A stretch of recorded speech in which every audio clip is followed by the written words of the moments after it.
Good evening, everyone. My name is Joby Bowie. This is the OVERit podcast, and this is our third episode. And today we've got a very special guest on, and a very dear friend of mine, someone I've been working very closely with for the last few years, business partner, friend. I mean, we've traveled all over the world together. She's an absolutely superhuman. Her energy is incredible. And guys, you're in for a treat. This is Dana Franks. So Dana, I'd say hello.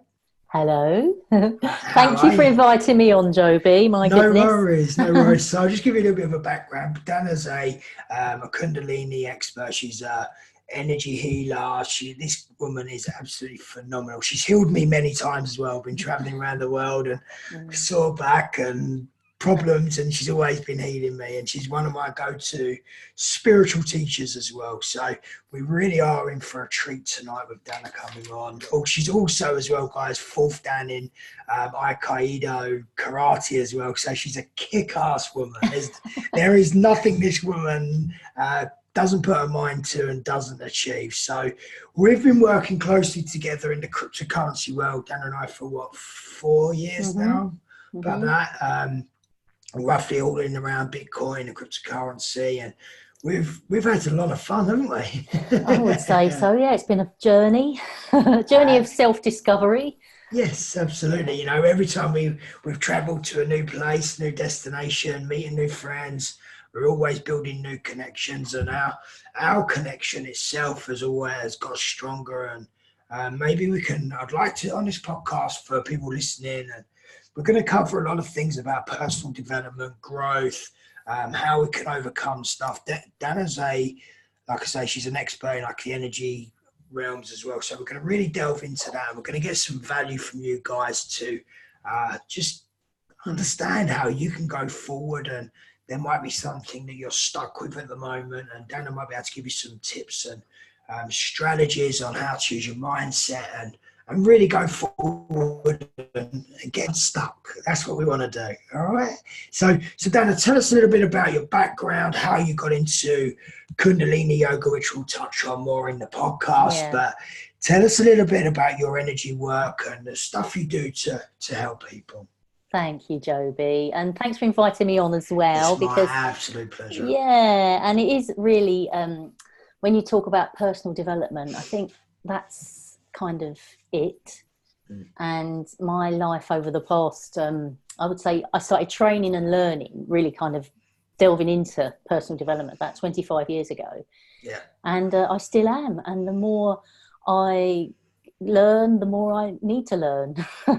And but also it's about letting stuff go. So letting preconceived ideas, limiting self-beliefs and patterns and programs that really hold us back, and we're not even aware of them. They're in our deeper subconscious. So I kind of, my journey into these kind of realms, as I said, started a quarter of a century ago. Mhm. And it was with the Aikido, actually. I was introduced to Aikido and had quite an experience, a kind of an actual Kundalini rising, Kundalini opening Wow. experience Wow. during a grading. And I just thought, oh, I mean, it was an awesome experience, but I just thought, oh, this is what happens every time you grade in Aikido. I want to do more of that. But it wasn't. It was literally a for me, that was a once in a lifetime experience. But it completely enabled me to kind of see, feel, and just be aware of a whole realm that is not normally on our everyday 3D world, if you like. Yeah, absolutely. And So, that so go on. So, do no, I'm apologize. just saying that experience lasted literally 60 seconds, and that put me on the path. I mean, I stayed on the Aikido path because it's such a great martial art for self-empowerment, and that has led me to where I am now as a Kundalini Yoga teacher. And I'm not Wow. an expert. I wouldn't say I'm an expert in any of the fields that I study. Thank you for introducing me as an expert, but I'm not. Mm. I am a student, and I Always learning. always will be. Yeah. Yeah, and I would say, you know, my business life has been very much focused on personal development. The business that you build is you know, if you want to open up to that, it's a spiritual journey.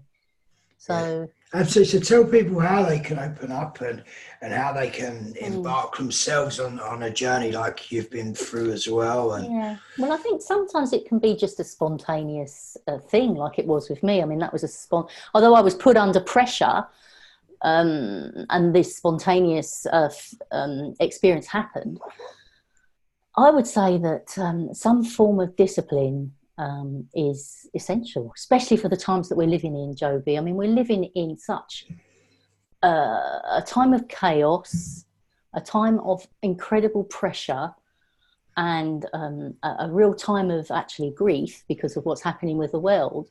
But actually, this is a particular time of massive potential and massive co-creation, and how we actually can change the world from our perception.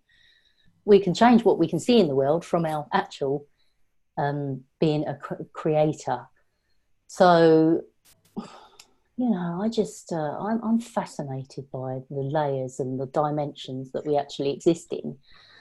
And the Kundalini yoga practice is a discipline, as is any martial art, you know, but I would say a daily discipline practice. And I know that you meditate daily. Yeah, every day. As soon as I wake up in the morning, even if it's for 5 minutes, 10 minutes, 20 minutes, that's the first thing I do. I have to have a meditation to wake up and start the day, and set my intentions for what I want to go out and achieve as well. And then as soon as I go to bed, I have another meditation to either clear some energy that might have happened during the day. You know, sometimes you can never foresee what's going to happen in the daytime, and little things can come up, and all of a sudden your energy's changed.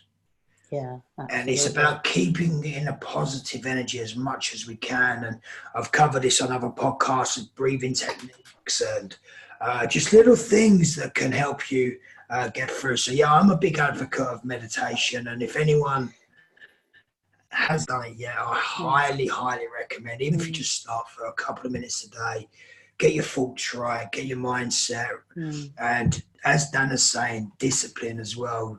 If you do something every day for, 60 days or something, it becomes a habit. Yeah. And all of a sudden you feel like you've got to do it. So it's like going to the gym as well. You go to the gym, you're training your muscles every day. Same with this. You need to train your brain and your inner work every single day. So yeah, I think that's probably the single most important thing to do. And you know, it's not like you're just going to be sitting there chanting Om. You're actually doing the work. The meditation is your day. That's your daily life. But the actual practice is when you're sitting. And you know, in Kundalini Yoga, we do these 40-day practices or 90-day practices or even 11 days where you commit to a practice. And you know, you commit to that practice every day, whether it's a pranayama, breath work exercise, or a mantra, all these things. It's about changing the vibration. And what you actually do is you change the neural pathways as well in your mind. And then you start really attracting. It's about being, and this fascinates me, this area of point of attraction. Yes. This area of being, the magnetic field. Yes, I could talk about this bit for hours. Let's delve in. Let's go deep. Let's go deep on this subject. Well, when I talk about that, the magnetic field, being the point of attraction, what you're actually seeing in your everyday life. What are you seeing? What are you reflecting? Because that is exactly what you're attracting. And you're attracting that from a deep subconscious belief about yourself or reality.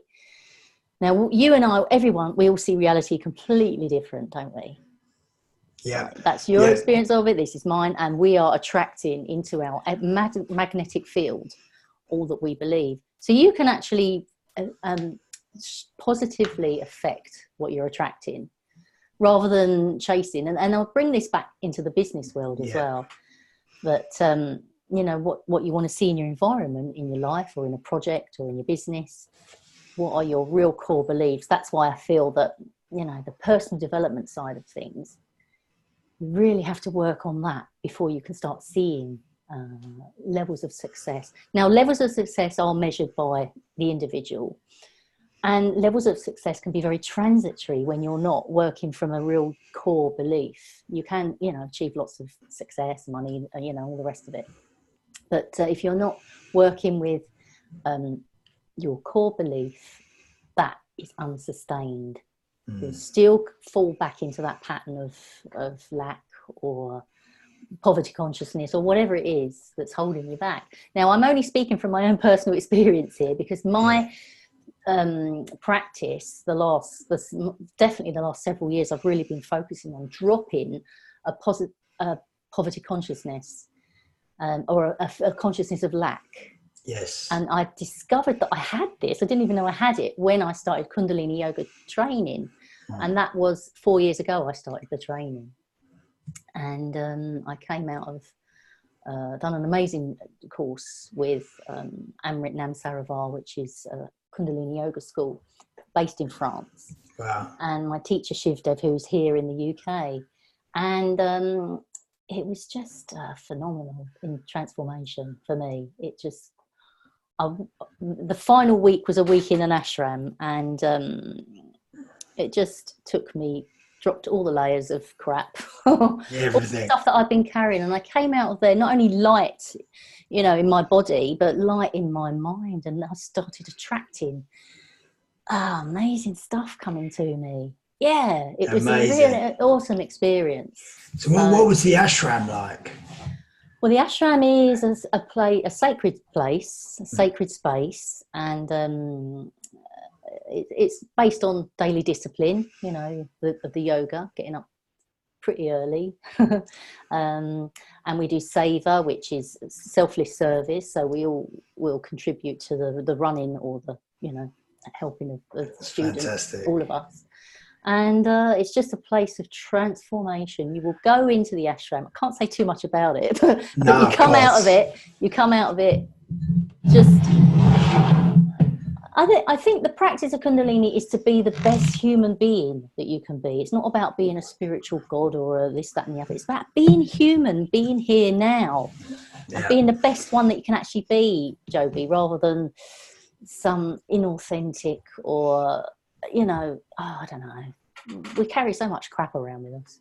Of course we do. Everyday life is, people are going through so much different things, and all these different stresses that are accumulated around our life, and the more we can give back and the more we can do good, the more we're going to get come to us. I've been a firm believer of that for many years, and the way you're saying about this is just being the best humans we can be. There's so many people who've got all of this wealth of money, but you speak to them, they're unhappy and they're not fulfilled. Yeah, this is what I'm talking about, not having the real core beliefs. Yes, yeah, and this all ties in, and I've seen it personally with a lot of close friends and people. They're just, you can tell they're not happy. Their energy is just, it's not right, but they've got all of the money in the world. They can go and do what they want when they want, but they're not that happy. And for me, just even though money gives us options, and we'll talk about cryptocurrency and how that's transformed our lives in as we go forward into the cast, but for me it's about finding what makes you happy. And from what I can tell, every time I'm around you and you're talking about Kundalini, I see you start lighting up, and you talk about yoga and all your energy work you do, and helping others get through certain situations that they might be going through. So let's talk a little bit about your healing work, and then we'll come back into the Kundalini as we go, because I think this might emerge into it. So what is the type of healing work you do, and what's the sort of the most common denominator of people where they're going when they come to see you? Yeah, well, I think we're seeing emotional sickness at the particular time that we're living in, a lot of sickness of the emotions, and that's just an imbalance in your energy. I got into healing around about the time of Aikido 25 years ago, so there was a lot of stuff going on for me then. And it was due to my own serious clinical depression, actually. It was an interesting time. And I would say something like an emotional illness like depression is a gateway. It's a portal to transformation. And it was probably the best. When I say the best, I think you've experienced stuff that is the worst thing, but also becomes my best day. It was really transformative. So to go to the darkest place and then actually come out of that, and the lifeline for me was some healing that I started having. I started having Reiki healing. Oh, wow. And shiatsu, and much later on, craniosacral therapy, and universal rays healing. Now, I've mentioned all those because those are all the mediums that I use to heal now, because I've experienced them from the other side as a client, as a very broken human, if you like. Yeah. And so it's amazing to work with energy, and to actually feel the energy coming through, and to transmit that to someone, and through whatever means, whether it's shiatsu works on the meridian point, so it's based in traditional Chinese medicine. It's ancient healing. Yes. And, how many years old is it? Well, thousands. Yeah. Shiatsu, it really is new in that it's a few hundred years old, but it comes from a system that's original healing. Yeah. So, we are light beings. That's what we are. We are vibrations of light. Yeah. And when you're healing, or when you're receiving healing, that's where the healing is working. So, it's been a whole journey of learning for me. Yeah, of course. And, the work I do now, I don't do a lot of healing work, but the ones I do are absolutely perfect for me to be able to help them. And I always say that if someone walks through my door, this is the perfect client, healer relationship. So I never work back to back, and I never have done. I literally, people come along here and there, and build great relationships with these people to help them, because I've been helped by it. So that's good. That's the thing as well. When you've been through that yourself and you've experienced it, maybe this is something that our listeners can go out and get themselves, go and get a little bit of natural healing therapy and get it done for yourself. Feel that energy, feel your body changing. I literally had some done at the weekend, and about a couple of hours after I was walking on clouds. It's a phenomenal thing to have, and once you actually experience that, it is a totally different way of thinking as well. There's so many people who are trapped in taking pharmaceutical medicines that are all made up. It's not good for you. It suppresses the actual problem. It doesn't heal the problem. With this, energy work actually gets in deep and clears that energy, clears that pain, and it really does make you feel a lot better, that's for sure. So so let's go into a little bit more of, now we've spoken about that, so what actually is Kundalini? Let's break it down for people, because there's a lot of misconceptions. So give us your view, your opinion, because obviously there's so many different ones, but as a teacher and a practitioner of this, and you're teaching this all the time, so give us a little bit of an overview of, if people was to start doing Kundalini or just yoga itself in a way as well, what's the benefits? What will they get out of it? And why should they be taking notice of this information? So this is the practice of the times. It was delivered in the late 60s, early 70s by an amazing master of Kundalini Yoga called Yogi Bhajan, who brought it to the West, as many masters did actually. At that time, there were many masters coming into the West and sharing this esoteric knowledge. So it's sacred, it's a technology, and it's ancient stuff actually, and it's coming into our society now because we need it, being under all this pressure.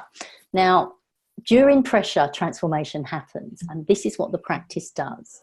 So if we think about more on a physical level, our nervous system, most of us have got nervous system overload, just because of the way that the planet is at the moment. So we're working to actually release stress and tension in the nervous system, in the nervous system held in the brain and the cerebral spinal fluid and the spine. So all the nervous system in that system, releasing that energy. And because if we don't release it, if we don't work to balance that, we're just walking around crazy without really being conscious. So it's known as the yoga of awareness because it brings your awareness to you. Actually, where are you now in this minute? And when you've got awareness, you can shine a light on the shadow stuff, if you like. The shadow of us that we tend to we hide. We're hiding our shadows now from ourselves as we talk. Oh, it's just dark and murky. We won't go there. But we really, when we do the shadow work to bring that into the light, because we are 80% angelic beings, 20% humans, we need to really acknowledge our spiritual side, who we are. We're spiritual light beings in a human body, having this human experience. So we're going to work with the nervous system to clear that. We work with the endocrine system, so the whole glandular system. Now that's an amazing system that controls all the chemical systems in the body. But it also intersects at the chakras. So the endocrine system, all the glandulars are intersecting at all the energy centers in the body. So we're having a direct effect on our spiritual being, our bodies, if you like. So we're not just one body, we are many bodies, So Kundalini Yoga works with all of that. How does it do that? It does it through pranayama, and that is the most powerful practice, breath work. Yeah. So if you're working with the breath, you're working with the bridge between being human and infinite. The breath is the key, to opening up all this. So every move that we do in Kundalini, which could be a really simple move, we could just be, arms up with a breath work, or so there is simple moves, everyone can do Kundalini Yoga. Can we give some examples? Can we give some strategies? Well, how Kundalini has what we call kriyas, and Kriya Yoga is a process. It takes you through a process. So say the Kriya for kidneys, Kriya for being open to opportunities. There's so many kriyas, and it will take your body through a sequence of movements with pranayama, which will possibly involve mantra as well. Okay, mantra is the repetition of a sound, a seed syllable or a sound, because that is the vibration. Again, we're working to really clear and be elevated. So we're bringing the energy up from the lower triangle, the lower three chakras, up to the higher centers, and up particularly to the third eye, because we want to open up the intuition. Because when you know where you're going, you start manifesting. So it's an incredible technology. I can only explain it from my experience, really. Yeah, of course. But it is a very potent and accelerated practice. We don't need to sit in a cave for 23 years meditating. Even though that would be nice. Well, if you want to take it's up to you, Joby. I don't know about 23 years, but a little time in a cave every night. But what I'm trying to say is we don't need to do that to be elevated. You can do these short kriyas or these short meditations that are really powerful and just get the work done. And how long would you spend on that if you were just sitting at home? So I do 31-minute practice every day. The practice I'm doing at the moment is a meditation that involves 3 different pranayams with mudras. So mudras are hand positions, which you are directing the energy. So, these are all reflex points. These are all acupuncture points. Yeah. It's all part of the same system. It's just developed as a science, actually. It's a technology. So, you know, I find it fascinating. I can listen to this all night. All I can say to someone is try it. Because Yeah. on my website, it's like there's not much information about Kundalini yoga. It's just have the experience. Yeah, exactly. So can we give people like just a 2-minute or a minute breathing exercise, something they can do just to a really simple practice just to start would be what we call nadi cleansing. So nadi cleansing is cleansing the energy channels that surround the central energy channel, Sushmna, and we do that through the nostrils, because each nadi, each Ida and Pingala, there's these particular 2 ones, finish here. So what you could do is you can actually sit comfortably. Mm-hmm. Just sit with your back straight. So we call it easy pose, but it's not necessarily easy to sit. So sit with a straight back in a chair, cross-legged, on a stool, however it is. And just place your left hand in Gyan Mudra. Gyan Mudra is the palm is up on your knee and you're connecting the index finger and the thumb. That's it. So just rest that on your, and with the right hand, you're going to close off the right nostril. Mm-hmm. Yeah. And then you inhale through the left. So, and then you just close off. That's it. Close it off with the little finger or the ring finger and exhale. And then hold that there. Inhale. Close off that nostril and exhale through the other one. So now you inhale through the left and exhale through the right. Inhale through the right and exhale through the left. So that is something that you would start with maybe 3 minutes. Yeah. And that's called nadi cleansing. And what that does, that starts to clean the channels and it starts to open up. So you would sit with your eyes closed and you would focus your eyes at the third eye. The third eye is the brow chakra. It's in the center of the forehead. So if you imagine a vortex of energy there, you'll literally close your eyes and you focus up and out through that as you do that practice. So that would be an amazing start to anyone's day. Yeah. That's a simple pranayama. There's more. There's more. There's more. So many more, but I think that's the one that comes to mind. So I've just delivered that. It's very, very easy for our people to do, and yeah. I'm sure if just take a couple of minutes every day and just start your day and put your intentions and start thinking positive. If you wake up the day and you're in a foul mood, you're negative, you're snappy, you're angry, that's going to be the rest of your day. It's a ripple effect. It's a knock on for your whole day. Not just you, the people around you as well. Yeah. So start your day. Wake up. The first thing I'm doing is I'm very grateful for today. Thank you for giving me another day. I'm very blessed. Gratitude and blessings. Absolutely. You know, I've been through.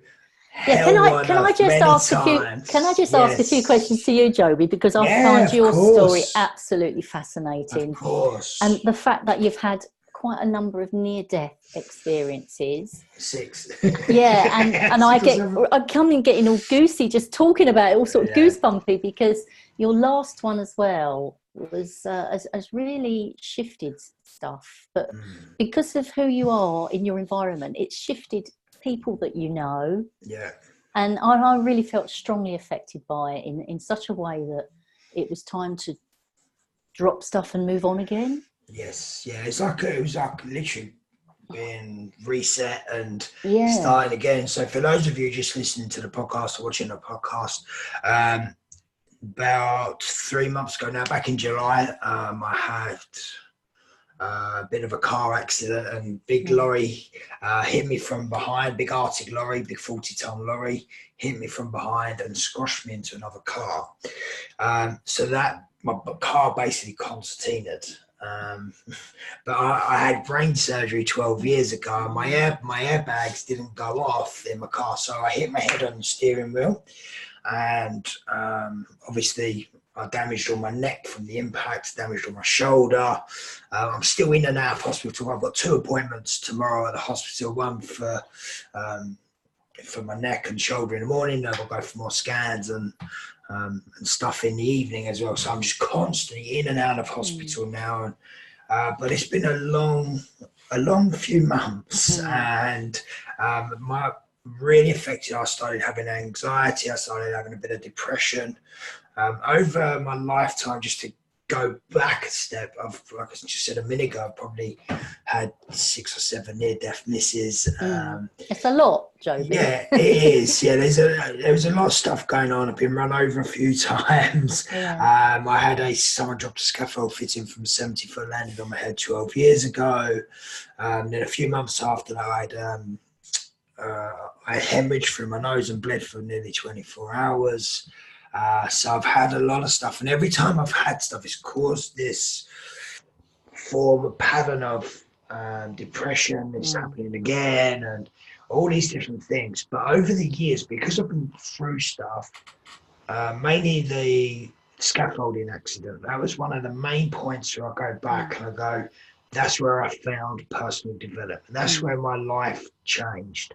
That literally, that day became one of my best days in my life, because now as you know, I've been around the world with you, speaking on stage. We're talking about personal development, we're talking about helping people, and that actually led me to finding Bitcoin. That actually led me to becoming friends with you. So if I hadn't had that accident, we would not be sitting here having this conversation now, because we wouldn't have met.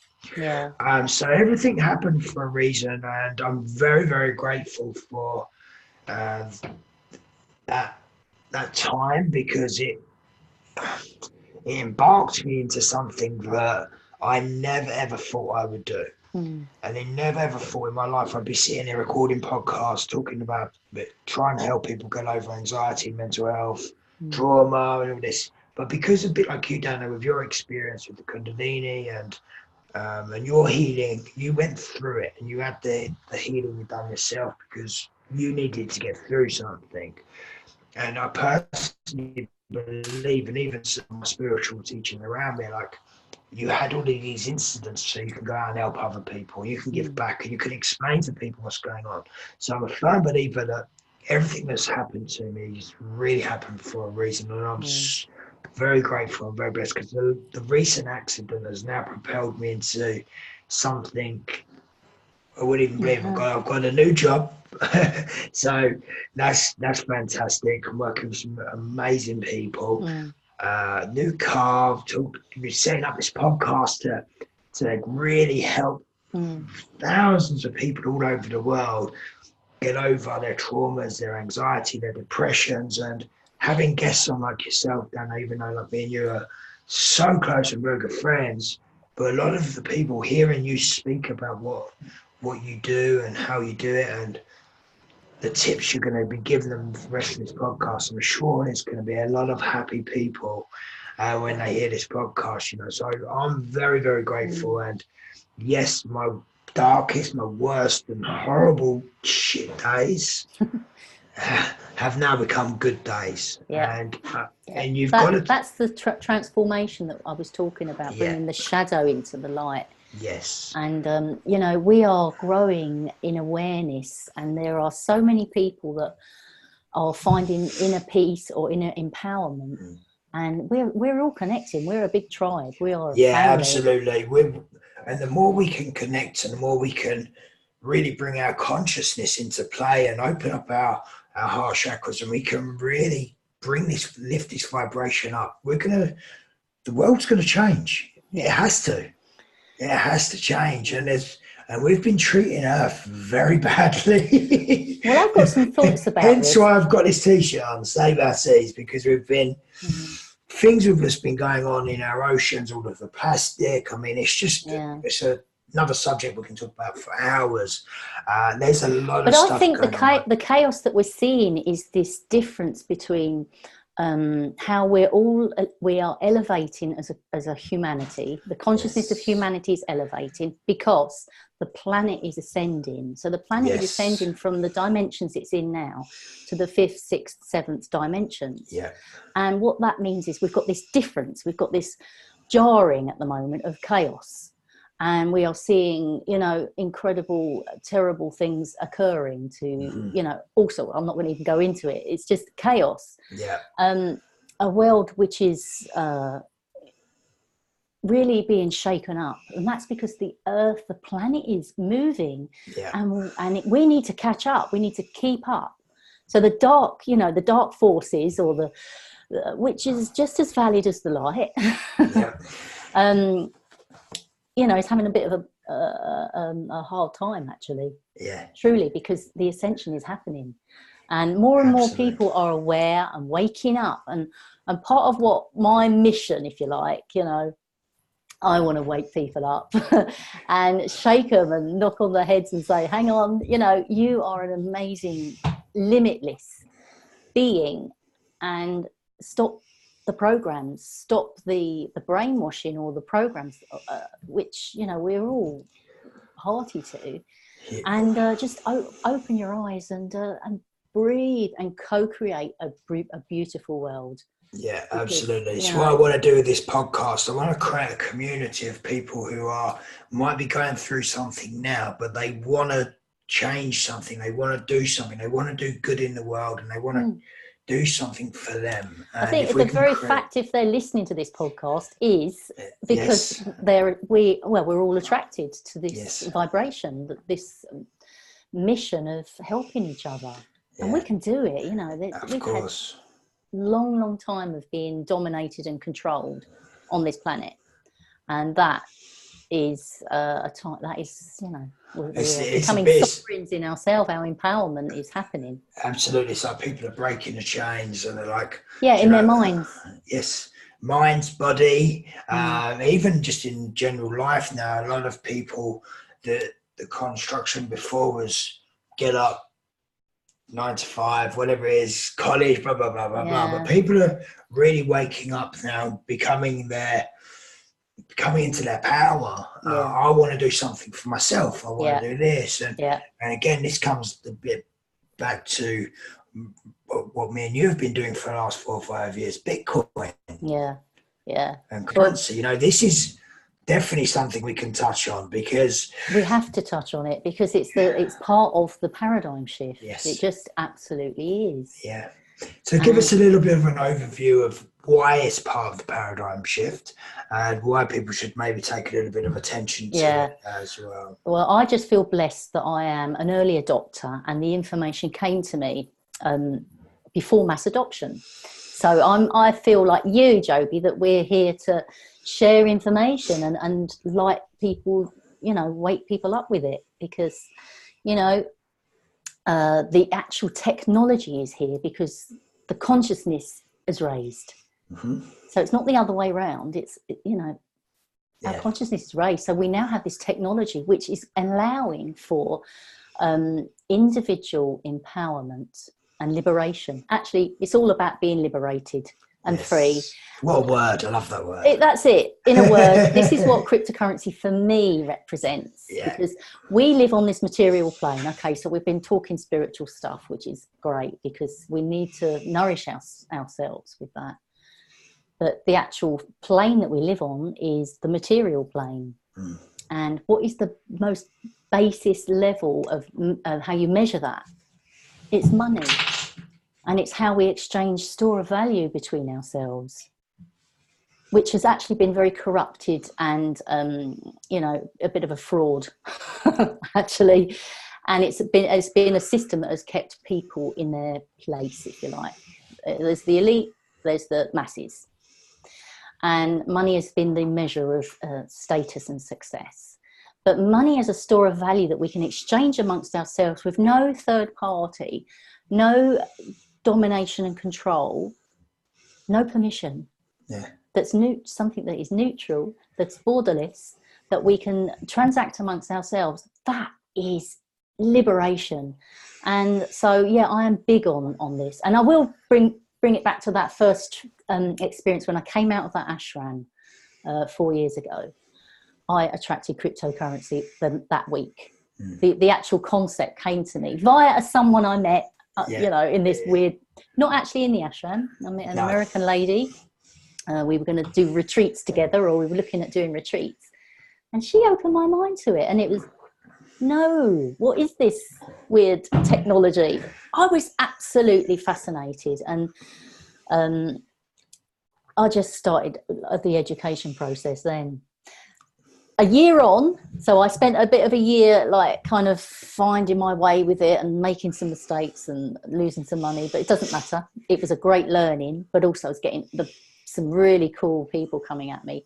I went back to the ashram on another expedition of the mind and the body. And when I came out of that, I met some really cool people. You were one of them, Joby. So it was definitely us being attracted because the vibration was right. Yes. And the information that, and the door that you opened actually to me, that allowed me to then really get serious about Bitcoin, because I was playing before. Yes. And it's been an ongoing thing. I just absolutely like this space very much. And what's coming, yeah, it's a tool for mankind to free itself. That's what it is. That's what cryptocurrency is. Absolutely. And it just goes hand in hand with what we're doing. It's about, as you said, liberation and people becoming free. And that's everything we want. The message, the intentions of everything I'm doing with this podcast, and having guests on like yourself to talk about this and to hear about this and set people free from their restraints and their terrible lives that they're going through, as they might say themselves. My life is so bad, I'm this and that. No, it's not. Not if you change your thinking, you'll change your outcome. And this is what I really want to do. I want to help people overcome whatever it is you might be going through when you're listening to and watching this. Just know that there's always someone worse out there. From my experiences, how I've found this, even though I've gone through hell, it's like just after my recent car accident, one of my friend's sons died, 10 years of age. That's the worst, isn't it? You know? Like, and it just talking about it, I'm welling up a little bit, but it just put me into perspective of, it's like I'm sitting here moaning about a bad neck and a bad shoulder, and people are going through that. So no matter what it is you're going through, that is what you're going through. So just take your time every day, take 5 minutes to change your thinking about it. Because if you keep going over the same thing every single day, the bad patterns, the bad thoughts, you're not going to change your body. You're not going to change your energy. If you can take that 5 minutes a day, 10 minutes a day, in the morning, in the evening, whatever's good for you, and during the day if you have time, to just really think about gratitude and love and just really focusing on the solution. What would my life look like if? A great question to always ask yourself. What if I was doing this? What would my life look like? What is it that you want to achieve? What is it you want to do? What is it that you want to become? What is it that you want to get over? Just write things down, get clear with it, and set intentions on the solution. Stop focusing on the problem, set intentions on, right, this is what I'm going through right now. What is the solution? What would my life look like if this was the other way around and everything was happy? Start focusing on that, and I promise you, if you keep doing it, as we spoke about earlier on in the podcast, it's about building that muscle. You go to the gym every day. You're doing the... Yeah, can I come in there? Because a lot of again, this particular time that we're in is all about the physical and how the physical looks and how physical perfection we can attain, which is, okay, that's cool. But actually what you want to be doing is working on the inner world, because you cannot see it in your outer world if it's all covered up, the shadows hidden, you're not even awake. You're not aware, you know, so it's all about that awareness. And I think people are getting much more aware. I know, you know, I mean, I'm not there yet, but I'm getting there. Yeah. And I'm helping people. Yeah. Just as you started there, Dana, it froze on my end. So would you mind just repeating that? I can't remember what I said. Oh no! You know, when you're in flow. That's all right. Well, you jumped in. So let me just touch on something there, but it just froze as you started talking. So it sounded like it was going to be really good. Oh well, it was good for me. Yeah. Unlucky, peeps. Unlucky. Oh. We'll have to come back to that one. Come back to that one. It'll come. Yeah. It was one of those thoughts that you just throw out there, and then it goes. Yeah, absolutely. So we've talked a little bit about Kundalini. We've talked a little bit about energy work. We've spoken a little bit about cryptocurrency. What can we give the people right now that just last few tips? We've been on going for about 45 minutes. So I can talk to you for hours and hours and hours. So, I mean, what would you like to delve into? Let's go into... Well, I think prosperity consciousness is a good place to start. Yeah, absolutely. It's a great subject. If we're talking about Kundalini, it is the practice of prosperity. Perfect. And we are born to be creators of the universe. We are born to be completely prosperous, actually, and prosperous on every level. But what happens is we get blocks and patterns of behaviours and limiting thoughts and all the rest of it. And so that's where we want to shine the light. So prosperity consciousness, being in this 3D world that we live in, is about attracting, you know, there's nothing wrong about attracting wealth. And, you know, this is this thing about you've got to sit in a cave for 25 years or something and not have any worldly goods. Well, that was fine then, but we don't have to live like that to be fully conscious and spiritual. So it is also about being prosperity, abundance, lack of lack. So no lack, forget that lack, drop it. And, you know, so I would say that the best practice for being prosperous is a daily discipline of pranayama, awareness of what you're putting out there and putting in. I think that thing that I was talking about that I froze and you said, what was it? It was about the physical, how we worship the physical beauty in this society and how shallow that is. Yeah, so all I think at the moment is about Instagram. Big pouting and yeah, exactly. It's really weird. It's gone to the complete extreme. So the practice of Kundalini is taking you inside and taking you to awareness and inner beauty, inner absolute. You know, you can see someone who's been doing a practice for, you know, however long. They just light up. They look beautiful. You don't have to have physical beauty. You just look amazing and you're attracting great stuff. So, you know, I've been in the dark. I've seen my shadow or some of it. I know there's a lot more work that I'm doing. You know, I'll never stop learning. I'll never stop being a student.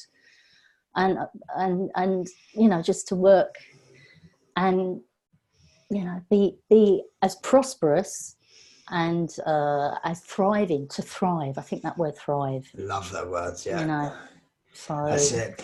And that's the thing as well, you know, people have got to make that decision. People have got to, if they want to thrive, they will do it, because they'll make a decision in their mind. You know what? Now is the time. It's like Sunday night, I've done a post about everyone makes a decision. I'm doing this tomorrow. I'm doing this Monday. Everyone does something on Monday. The feedback I got from it was quite a load of people sending me messages. The whole message was like, what are you saying this week that you're going to start Monday? Yeah, great. Or whatever it is, stick to it. Do it. Yeah. Do it. Make a promise to yourself and stick to it. Because if you break your promise to yourself, you know, you're just letting yourself down. And it's like how can you even trust other people if you can't even trust yourself? And I think it's that place of being actually. And even if you just, as you say, just do one thing. that you can actually do, you know. The one thing. Do that one thing and just do it. We do strive for success, achievement, all that outside of ourselves. It's really inside. Yeah. And you know, it's that place of being. Yeah, you're in a world, create your outer world. Yeah, totally. So, you know, the more aware we are of that. Do you know, I've spoke about this on a couple of the other podcasts that we've done, and it really is about being in the present, being in the now. If you're focusing on the past, again, I'll repeat this. Yeah. Some people might be watching this and go, "Oh, he's already said that," but no, new people might not be. When you're living in the past and you've got that broken record just going round and round, the same thought, you're just going to get the same result, you know. And likewise, if you're living in the future, I mean, I've been guilty of that. I'm more in the future than the now. Yeah. So I have to pull myself back to the now. And what does that for me is the practice, the meditation every day, or the yoga. The only thing you should be thinking about in the future is practicing how it feels, how that situation would actually be if it was a good, positive situation. And again, 5-10 minutes a day of actually focusing on the solution and the practice of getting your mindset in that feeling of you've got it, you have it right now, whatever it is. I've always found you so inspiring, Joby, and you know, we've worked together in the cryptocurrency space, and I just always found you so amazingly giving. And being, I think also this is really important, because this will bring that prosperity thing, and that is to be of service and to be of selfless service. So a good tip would be to find something that you want to just put your time into, and you're not expecting any results. This is the thing. It's like the results will come, or it will come in maybe a different package that you didn't expect, but if you put it out there, that love and that generosity of spirit, which you've got bags of, I mean, I love it. You're just always there to help and to share your insights, Joby. Yeah, I get real joy and pleasure out of helping people. Yeah, I know. I love it. Absolutely love it. Yeah, well, it's much appreciated, really. Yeah, but it's the same as when I'm with you. You know, you're always there. You're helping people, and you're such a good leader yourself. So it's a ditto situation. Well, we've all got the leader in us. We can all shine the light for others. You know, wherever we are in our life, we can all, you know, open that space, open that heart. This is heart-centered time. Yes, and, absolutely. You know, so really, you know, I was born in the mid-60s. I'm a child of revolution, a child of transformation, and I think now I'm in my 50s. I feel this is my time. So, you know, this is a special time to wake up and live the best version of you, you know. Yeah, absolutely. So we're literally just coming up to an hour. Yeah, wow. No, it's flown. It's a real pleasure. Yeah, absolutely. It's flown by. So what we do, I always end up the podcast with just a little bit of a funny, light-hearted question, just to break it up a little bit. But what we do, we'll come to that in a second. But thank you for your time as well. It's been absolutely phenomenal to have you on. I hope you guys have got some value from this. I hope you've enjoyed it. So how can people connect with you and come and learn from you as well? Well, if they want to check out some yoga, I'm Darshan. That is my yoga name, Darshan Atma. So you can find me on Facebook or, you know, or Instagram, Darshan Yoga. Yeah, I'll put the links below anyway. Yeah, and my other life, my business life, I'm Dana, and I'm sharing information on how we can grow as a humanity with cryptocurrency. Love that. So yeah, that's what I want. Perfect. So let's go into our fun question before we wrap up. So would you rather be a snake with a bear's head or a bear with a snake's head? Ooh, I think, okay, because my Chinese sign is snake, so I'm a snake through and through. Yeah. What was it? A bear with a snake's head? Oh, a snake with a bear's head, yeah. Oh God, I think I'm going to go for snake with a bear's head. Can you do? I'm just got this vision of this snake with this big bear's head. Yeah, the bear is just, you know. The bear's the master healer as well, and Yeah, snakes all about transformation and shedding skin, shedding negativity. So I have shed so many skins in my life. It's just great. It's like living another lifetime. So I'm a snake with a bear's head. Thank you, Joby. It's good. Just makes it a little bit fun. Lovely. But all good. So, Dana, my darling, thank you so much for coming on. Thank you, Joby. Guys, this is the OVERit podcast. I hope you enjoy it. We will see you next week. See you soon, guys. Bye-bye. 1 second.